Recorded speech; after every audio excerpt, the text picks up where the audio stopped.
인생이라는 바다를 항해하다 보면 때로는 거친 파도에 휩쓸리기도 합니다. 오늘 우리가 들여다볼 이야기는 그런 거친 파도 한가운데 있는 한 가족의 이야기입니다. 생선 비린내와 명품 향수 냄새가 충돌하는 곳, 세대의 강이 만나 소용돌이치는 곳, 그곳에서 우리는 한 시어머니의 울음소리를 듣게 될 것입니다. 이 사연은 단순한 가족 갈등 이야기가 아닙니다. 이는 우리 사회의 단면이자 현대인의 아픔을 담고 있는 거울입니다. 오늘 밤 여러분의 마음속에 작은 파문을 일으킬 이 이야기에 귀 기울여 주시기 바랍니다. 자, 이제 시장 골목 구석구석에 스며든 생선 비린내와 함께 우리의 이야기를 시작해 볼까요? 안녕하세요. 여기에 많은 사연을 짓다 보니 제가 겪었던 일들이 생각납니다. 이렇게 용기 내서 신청해 볼까 합니다. 지금으로부터 1년 전, 저는 씻을 수 없는 상처를 받게 되었는데요. 그래도 아들이 지혜롭게 대처해줘서 더 큰 사고를 막을 수 있었습니다. 아들이 결혼하고 싶다고 인사시키려고 여자를 데려왔을 때가 기억이 납니다. 그때 분위기와 저희를 보며 밝게 웃었던 며느리의 모습을 잊을 수가 없습니다. 밝은 모습의 때 하나 묻지 않은 모습을 보여줬습니다. 딱 며느리감 같았죠. 친근하게 다가와 주고 먼저 말 붙여주고 어색한 분위기만 들지 않게 하려고 노력하는 모습이 보였습니다. 저희 아들과 평생 행복하게 살기를 바라는 마음의 결혼을 허락하게 되었습니다. 그때 서로 많이 사랑하고 있다는 게 보였습니다. 바라보는 눈빛에서 모든 걸 느낄 수 있었습니다. 아들과 며느리는 대기업에서 같이 근무를 하고 있습니다. 대부분 같은 공간에 있으면 눈이 맞게 되잖아요. 제 아들도 딱 그랬었죠. 연애할 때는 방에서 몇 시간을 통화하던지 정말 대단했습니다. 회사에서 또 보게 될 텐데 잠도 안 자고 그러는 걸 보면서 자기도 모르게 입가에 미소가 지어졌습니다. 왜냐하면 아들은 회사와 집밖에 몰랐거든요. 술도 마시지 않습니다. 담배도 피우지 않고요. 오로지 정시에 퇴근해서 집에 들어와 저희와 함께 저녁 먹으며 회사에서 있었던 일을 시작으로 대화하면서 함께 시간을 보냈습니다. 그런 생활이 처음에는 좋았습니다. 그런데 그것도 시간이 지나다 보니 걱정이 되더라고요. 나이는 점점 차고 결혼할 생각은 하지 않고 있으니 답답했습니다. 그래서 결혼할 생각 없냐고 물어봤었고, 아들은 좋은 여자 만나지 못했다고 하며 결혼에 대해서 중요하게 생각하지는 않았었습니다. 그랬던 아들에게 여자가 생겼던 것입니다. 그렇게 아들이 결혼을 하게 되었고 손주를 얻어 살아온 세월이 10년이 되었습니다. 그 10년이란 시간이 짧게만 느껴집니다. 그동안 매일 좋은 일만 있지는 않았습니다. 저도 남편과 결혼하고 지금까지 살아오면서도 싸워봤는데 이제 막 결혼한 신혼부부였을 때 엄청나게 많이 다퉜습니다. 제가 항상 아들에게 하는 말이 내가 이해해라라는 말이었습니다. 어느 한쪽이 잘했건 잘못됐건 이해해주고 잘못을 감싸준다면 서로 성숙해지게 되는 계기가 생기니까요. 그렇게 때론 위태롭고 때론 한없이 사랑해주는 그런 부부의 모습을 저희에게 보여주면서 잘 지내왔었습니다. 그런데 어느 날 갑자기 며느리 행동이 좀 이상해지기 시작했습니다. 그건 손녀가 초등학교에 들어가고 나서였습니다. 둘이 회사를 계속해서 다니다 보니까 손녀는 제가 거의 키우다시피 했었습니다. 유치원도 그렇고 초등학교도 제가 보냈죠. 둘이 워낙 바쁜데 어쩌겠습니까? 해줄 수 있는 건 제가 해줘야 합니다. 학교 끝나고 손녀 유빈이는 매일 저와 함께 시장에 갔습니다. 저희도 먹고 살아야 합니다. 자식들에게 손 벌릴 수는 없잖아요. 그래도 생선 팔아서 아들 대학교 보내고 결혼할 수 있게 자금까지 모아줬으면 다행이라고 생각합니다. 그래도 여기 시장에서 저희 생선 가게가 싱싱하다고 소문이 나서 손님이 끊이지 않는 편입니다. 그리고 여기에서 일한 지 거의 30년 가까이 되었으니까요. 믿고 살 수 있을 정도의 신용은 쌓았다고 생각합니다. 그런데 며느리가 최근 학교 시간에 시장에 와서 유빈이를 데려가는데 그날따라 저에게 짜증을 내더라고요. 기분이 좋은 건 아니었습니다. 아무래도 며느리가 화를 내면서 저에게 한 소리 하다 보니 달갑게 들을 순 없었죠. 며느리가 하는 말이 이랬습니다. 어머님께서 혼자 장사하셔도 되잖아요. 유빈이 학교 끝나면 제발 집으로 가면 안 되나요? 유빈이가 자는데 뭐라고 한 줄 알아요? 친구들이 생선 비린내 난다고 놀린대요. 시장에서 할머니 할아버지가 생선 판다고 놀린대요. 학교에서 집이 가깝지 시장과는 가깝지 않잖아요. 자식 입장에서 이런 문제는 당연히 이해해 주셔야 한다고 생각해요. 유빈이가 학교에서 놀림 안 당했으면 좋겠어요. 얘가 집에서 자기 전에 그런 말을 하는데 제 가슴이 얼마나 찢어지는 줄 아세요? 세탁기에 돌려도 냄새가 사라지지 않는다고 합니다. 저는 이렇게 대답했습니다. 너는 무슨 말을 그렇게 하는 거니? 그래서 내가 여태까지 잘 돌봐주고 있잖아. 유빈이가 시장을 싫어하는 게 아니라 친구들한테 놀림당하는 걸 싫어하는 거지. 그리고 어떻게 모든 걸 너희가 원하는 대로 다 맞춰줄 수가 있니? 너희 둘 다 일을 해야 하잖아. 너희들 출근한다고 내가 새벽같이 와서 유빈이 밥 차려 먹이고 학교 보내주는데 난 얼마나 힘든 줄 아는 거야. 며느리와 시장에서 정말 한바탕 했습니다. 저도 나이가 꽤 있는지라 체력적으로도 점점 힘이 들었고 하루에도 수십 번 쉬고 싶은 적이 한두 번이 아니었거든요. 그래도 유빈이 보는 낙으로 살고 있으니 참고 있었죠. 며느리는 퇴근해서 유빈이를 데려가고 저녁 시간 잠시 같이 있는 것밖에 없어서 엄마와의 유대관계가 그렇게 좋지 않습니다. 거의 10시에 도착해서 쓰러져 자기 바쁘죠. 아들이 조금 더 늦게 퇴근하는데 항상 들어와서 간식 주고 씻기고 재우는 것까지 합니다. 며느리가 게으르다고 해야 하는 건지 살림까지 아들이 전부 다 하고 있으니 한심할 따름이죠. 예전에는 전혀 그런 모습 보여주지 않았는데 아예 살림과 육아에 손을 놓아버린 상태였습니다. 그런 모습을 지켜보고 있으면 누가 좋아하겠습니까? 당연히 쓴소리가 나왔죠. 처음에는 좋게 좋게 얘기했지만 그때뿐이었습니다. 좋아지는 상황은 오지 않았습니다. 며느리 행동은 날이 갈수록 점점 심해졌고 불만도 많아졌습니다. 저희가 운영하고 있는 생선 가게를 그만뒀으면 하는 바람이 있었습니다. 매일 얼굴만 마주치면 생선 가게 그만하라는 말이었어요. 며느리가 정리하라고 해서 그게 쉽습니까? 한자리에서 거의 30년 가까이 지키고 있었고 그 세월 동안 정말 많은 사람들을 만나게 되었는데요. 저희와 고정적으로 거래하는 식당도 많이 있습니다. 택배 주문도 상당하고요. 솔직히 이 며느리가 대기업에서 받고 있는 돈보다 저희가 벌고 있는 수입이 훨씬 많습니다. 아들의 하는 얘기가 대학 그만두고 유빈이와 시간 보내면서 시장에서 같이 일하고 싶다는 말까지 있으니까요. 그리고 아들은 생선 판다고 한 번도 창피한 적 없었습니다. 하지만 며느리는 그게 아니었습니다. 처음에는 유빈이와 함께 백화점도 다니고 좋은 것도 먹으러 다니고 했는데 어느 순간부터 아예 뭐 하자는 말도 하지 않더라고요.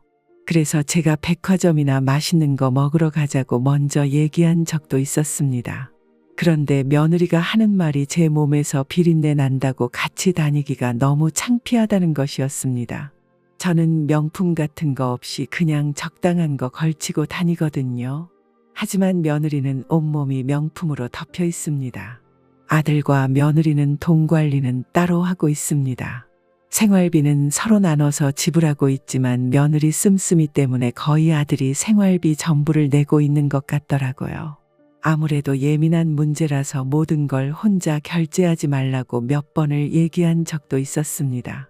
하지만 문제가 해결되지 않았죠.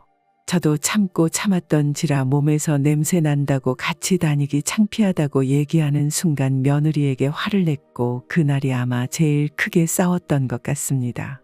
결혼하고 나서부터 아무리 가족이라고 해도 그래도 시어머니인데 창피하다는 말을 한다는 자체가 너무 어이가 없었습니다. 그런데 한바탕 크게 다툰 이후로 그때부터 며느리와의 관계는 예전처럼 회복이 되지 않았습니다. 몇 번 좋게 풀려고 노력해봤습니다. 하지만 마음먹은 것처럼 안 되다 보니 답답해지기 시작했고 그래도 제가 어른이기 때문에 먼저 손을 내밀었습니다. 그런데 그런 것도 모르는지 자기가 잘났다고 얘기하는 거 보면 도저히 답이 나오지 않았습니다. 그래서 아들이 며느리와 자주 다투게 되었고 옛날에 결혼하겠다고 인사 왔을 때 밝고 맑은 모습은 찾아볼 수 없었습니다. 며느리는 가정적이지 못했습니다. 자유롭게 살고 싶어 하는 경향이 더 컸었죠. 어쩌면 유빈이도 계획해서 생긴 아이가 아니라 짐처럼 느끼는 듯 했습니다. 그러다 보니 나이도 어린 유빈이한테 냉담했고 오히려 저와 있을 때보다 며느리와 있을 때가 더 어색하게 느껴질 정도로 유빈이와 가깝게 지내지 못했습니다. 다들 엄마 아닙니까? 배 아파 낳았으니 끝까지 사랑을 주고 보살펴줘야 엄마인 거죠. 제 아들의 말은 잘 따르지만 며느리의 말을 잘 따르지 않더라고요. 대기업 다니면 뭐합니까? 인성이 좋지 않다는 걸 보게 되었는데요. 엄마의 사랑을 많이 받지 못한 유빈이도 잘 알고 있었던 것 같습니다. 그래서 학교가 끝나고 손잡고 시장에 함께 갈 때면 할머니와 할아버지랑 함께 살고 싶다는 말을 많이 했습니다. 그런 말을 들을 때 얼마나 가슴이 아프던지요. 또 어느 날은 유빈이가 팔에 붕대를 감고 있더라고요. 그래서 물어보니 혼자서 밤에 라면을 끓여 먹다가 되어서 치료를 받았다고 합니다. 며느리가 매니큐어 바르면서 유빈이를 방치한 모양이었습니다. 그래서 이건 아닌 것 같아 며느리가 퇴근하고 유빈이 데리러 왔을 때 진지하게 얘기했습니다. 내가 너한테 많은 것 바라는 것도 아니고 그저 서로 행복하게 지내기만 하면 되는 것을. 그게 힘들어서 이렇게 힘들게 해도 되는 거니? 애를 방치하고. 도대체 이런 이유가 뭐야? 우리 진지하게 얘기 좀 나눠보자. 계속해서 서로 얼굴 붉히며 살 수 없잖아. 그럼 시장에서 생선 파는 것 당장 그만두세요. 매일같이 시장에서 유빈이 데리러 오는 것도 싫다고요. 제 명품 옷들의 냄새 배요. 제가 결혼하고 나서 제일 싫어하는 게 뭔 줄 알아요? 생선이에요. 입에도 대기 싫어요. 어머니께서 주신 생선들 어제 냉장고에 쌓아둔 거 다 꺼내서 쓰레기통에 전부 버렸어요. 청결해요. 요즘 누가 집에서 생선 구워 먹어요? 식당 가면 알아서 조리해 주는데 집에 냄새 나는 게 얼마나 안 좋은 줄 알아요? 그냥 가게 처분하고 살면 되잖아요. 그게 말처럼 쉬운 게 아니야. 그동안 여기에서 보낸 세월이 얼만데 말 한마디에 쉽게 모든 걸 접을 순 없잖니. 그리고 생각해서 좋은 것들만 골라준 건데 그걸 내가 쓰레기통에 버렸다고. 어떻게 집에서 생선 먹는다고 천박하다고 말할 수 있는 거야? 너희 집안이 무슨 재벌 집안도 아니고. 아니, 재벌이라도 집에서 생선 구워 먹는다. 정말 말이 통하지 않는구나. 시작이 좋게 얘기하면 너도 한 발 물러나서 조금은 유연하게 유지할 수 있게 풀어나갈 생각을 해야지. 어떻게 한 번도 부드럽게 얘기하지 않는 거냐? 결국 며느리는 더 이상 대답하기 싫다고 유빈이 손잡고 집으로 가버렸습니다. 남편은 옆에서 한숨만 푹푹 쉬면서 지켜보고 있었습니다. 장사하는데도 분위기가 좋지 않아 손님들이 이상하게 쳐다보기 시작했고 결국 컨디션이 좋지 않은지 그날 장사를 일찍 접게 되었습니다. 그렇게 한동안 며느리는 저와 얼굴을 마주하고 싶지 않았는지 아들이 유빈이를 데리러 오게 되었고 아들에게 집에서는 잘 지내고 있는지 걱정이 돼서 물어보면 쓴웃음만 지으면서 걱정하지 말라는 말만 반복했습니다. 그렇게 위태로운 상황들 속에서도 유빈이가 잘 커갈 수 있도록 앞에서는 항상 밝게 웃으며 뭐라도 해주려고 노력했습니다. 엄마 사랑 제대로 받지 못하고 커가는 모습이 어찌나 안쓰러웠던지 제 눈에서 눈물이 다 나오더라고요. 그런데 유빈이의 발표회가 있다는 말을 듣게 되었습니다. 그래도 이런 중요한 행사에는 부모가 꼭 참석해야 유빈이에게 상처 주지 않는다는 걸 알기 때문에 얼마 남지 않은 시간에 며느리에게 문자도 남기고 아들에게도 그날만큼은 되도록이면 시간을 내서 참석하라고 얘기했죠. 아들은 무조건 참석한다고 얘기했지만 며느리는 아무런 대답도 없었습니다. 저와 말하기 싫을 뿐 그래도 부모라면 참석하겠지 생각하고 발표의 날 아들에게 전화해보니 며느리가 유빈이를 데리고 갔다는 말을 듣게 되었습니다. 그때 안심이 됐죠. 아들도 잠시 회사의 일만 보고 바로 가겠다고 얘기를 듣게 되었고 저도 빠르게 시장에서 장사할 것만 마무리하고 학교를 향해 갔습니다. 많은 부모님들이 학교에 와 있었고 모두들 행복한 추억을 만들려고 사진을 찍으며 그날을 기록하고 있었습니다. 그래도 며느리에게 전화해서 어디 있는지 물어보려고 하는데 전화를 받지 않더라고요. 많은 사람들이 모여 있어서 시끄러워 벨 소리를 듣지 못하는 줄 알았습니다. 그래서 있을 만한 곳을 많은 사람들 사이를 비집고 다니고 있는데 갑자기 며느리를 발견하게 되었고 손에는 핸드폰을 들고 있었습니다. 그런데 제가 전화를 걸었는데도 전화 온 걸 확인했으면서 계속 거절을 누르고 있었습니다. 유빈이는 준비하러 갔는지 주변에 없었고 상황이 어떻게 되고 있는지 알아야 할 것 같아 며느리 옆으로 다가가 유빈이 어디 있냐고 물어보며 어깨를 살짝 건드렸습니다. 그러자 며느리가 생선 비린내 나는 손으로 어딜 만져요? 명품 옷에 냄새 배겠네. 그리고는 저를 보며 많은 사람들 앞에서 아휴, 더러운 노인네 진짜. 라며 난리를 치기 시작했고 저를 등지고 다른 곳으로 가려고 했습니다. 며느리 손을 잡는 순간 저를 보며 노인네가 더러운 손으로 자꾸 어딜 만지냐고요. 라고 화를 내더니 한쪽 손에 쥐고 있던 커피를 제 얼굴에 끼얹으며 사람 많은 데서 쪽팔리게 하지 마세요. 그리고는 계속해서 난리를 치기 시작했습니다. 저는 며느리가 끼얹은 뜨거운 커피에 비명을 질렀고 주변에 모여있던 사람들이 저를 보며 괜찮냐고 빠르게 얼굴을 닦아 주었습니다. 너무 순식간에 일어난 일이라 아무런 대응도 할 수 없는 상태였습니다. 얼굴이 너무 화끈거리고 쓰라려서 눈을 감고 있는데 주변 사람들이 병원에 가봐야 할 것 같다며 웅성거리고 있는 사이로 며느리는 자리를 옮겨 사라지고 말았습니다. 그런데 그때 유빈이가 강당 무대에 올라와 친구들과 발표회를 시작했고 그때 아니면 볼 수 없을 것 같아 일그러지고 있는 얼굴의 통증을 참으며 서둘러 핸드폰을 들어서 유빈이의 모습을 담았습니다. 커피가 눈에 들어갔는지 앞이 잘 보이지 않아 너무 힘든 상태에서 주변 분들이 병원에 데려다 주겠다고 계속해서 얘기하면서 걱정해 주었습니다. 손녀가 지금 무대에서 발표하고 있으니 조금 있다가 가겠습니다. 라며 말하고 있는데 이런 상황이 너무 가슴이 아팠습니다. 다른 사람들은 저를 걱정해 주고 있는데 한 가족이 된 며느리는 내가 꼴보기 싫고 쪽팔리고 생선 비린내 난다고 제 얼굴에 뜨거운 커피를 끼얹어 버렸으니 참 가슴이 아팠습니다. 그렇게 힘겹게 버티면서 유빈이가 밝게 웃으며 무대에 올라가 있는 모습을 보고 있는데 옆에서 아들의 목소리를 듣게 되었습니다. 아들의 목소리를 듣자마자 저는 긴장이 풀렸는지 다리에 힘이 풀려 그 자리에 주저앉았고 발표회가 끝나자마자 아들의 부축을 받아 병원으로 향했습니다. 온 가족이 걱정하는 눈빛으로 병원으로 달려와 줬습니다. 그런데 며느리는 보이지 않더라고요. 아들에게 물어보니 전화를 해도 받지 않는다는 말을 듣게 되었습니다. 그리고 저는 뜨거운 커피로 인해 얼굴에 2도 화상을 입게 되어 치료를 하고 붕대를 갖게 되었습니다. 시간이 지나면 회복이 될 수 있지만 흉터가 생길 수도 있다고 아들이 저를 보며 눈물을 흘리고 있었습니다. 옆에서 제 손을 꼭 잡아주며 할머니 빨리 나아요라고 울고 있는 유빈이 머리를 쓰다듬어 주면서 괜찮다고 말을 하는데 이런 상황이 생기게 되다 보니 저도 더 이상 참을 수가 없었습니다. 며느리와의 인연은 여기까지였고 그에 따른 처벌을 받게 해야 했죠. 아들은 모든 상황을 정리할 테니 치료에만 집중하라면서 저를 진정시켜 주었습니다. 그리고 아들은 며느리를 상대로 저에 대한 상해죄를 더해 부모의 자격 박탈과 정신적인 피해로 인한 위자료 청구에 대해서 고소를 진행했습니다. 며느리도 가만히 있지 않았습니다. 하지만 워낙 저희가 유리한 조건이 많다 보니 법정에서는 결국 아들의 손을 들어줬고 며느리는 법적인 처벌과 함께 아들과 이혼을 하게 되었습니다. 그리고 제일 중요한 유빈이와의 관계인데요.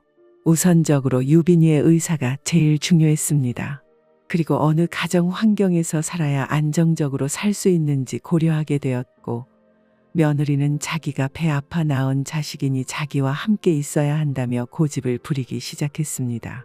하지만 모든 정황을 볼 때 그리고 제 얼굴에 커피를 끼얹은 행동을 봤을 때 위험 요소가 있다고 판단해 양육권은 아들에게 돌아가게 되었습니다.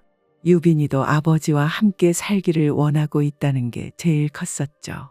그리고 며느리의 불안정한 정신 상태가 유빈이에게 좋은 영향을 주지 않기 때문에 법적으로 며느리와 유빈이의 사이가 차단이 되었습니다. 이런 심각한 상황까지 오게 돼서야 며느리가 자신의 죄를 뉘우치는 듯했습니다. 하지만 이미 때는 늦었습니다.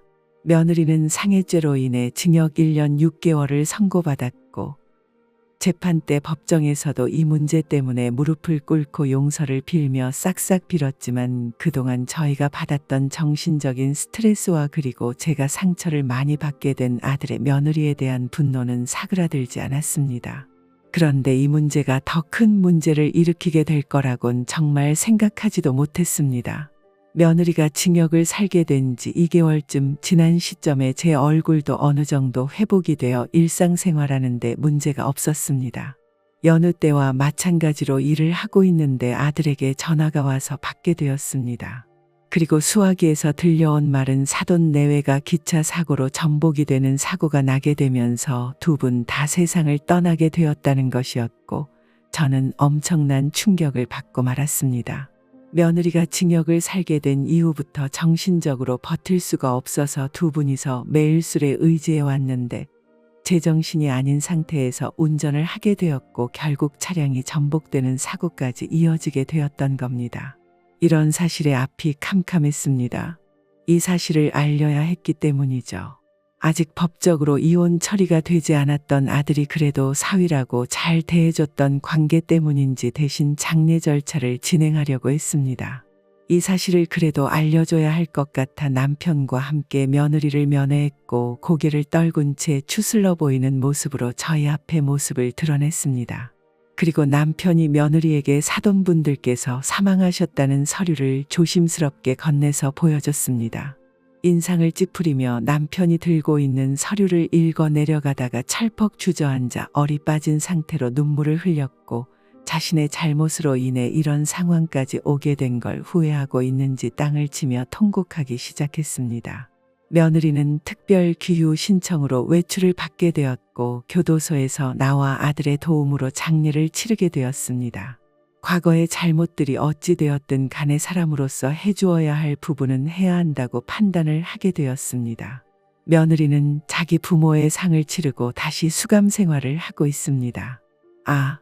지금 현재도 교도소에 있는 상태이고 출소하려면 아직도 시간이 더 필요하네요. 한 사람의 잘못된 행동으로 인해 누군가에게 더 큰 상처와 돌이킬 수 없는 상황까지 오게 될 수 있다는 걸 뼈저리게 느끼고 나왔으면 좋겠습니다.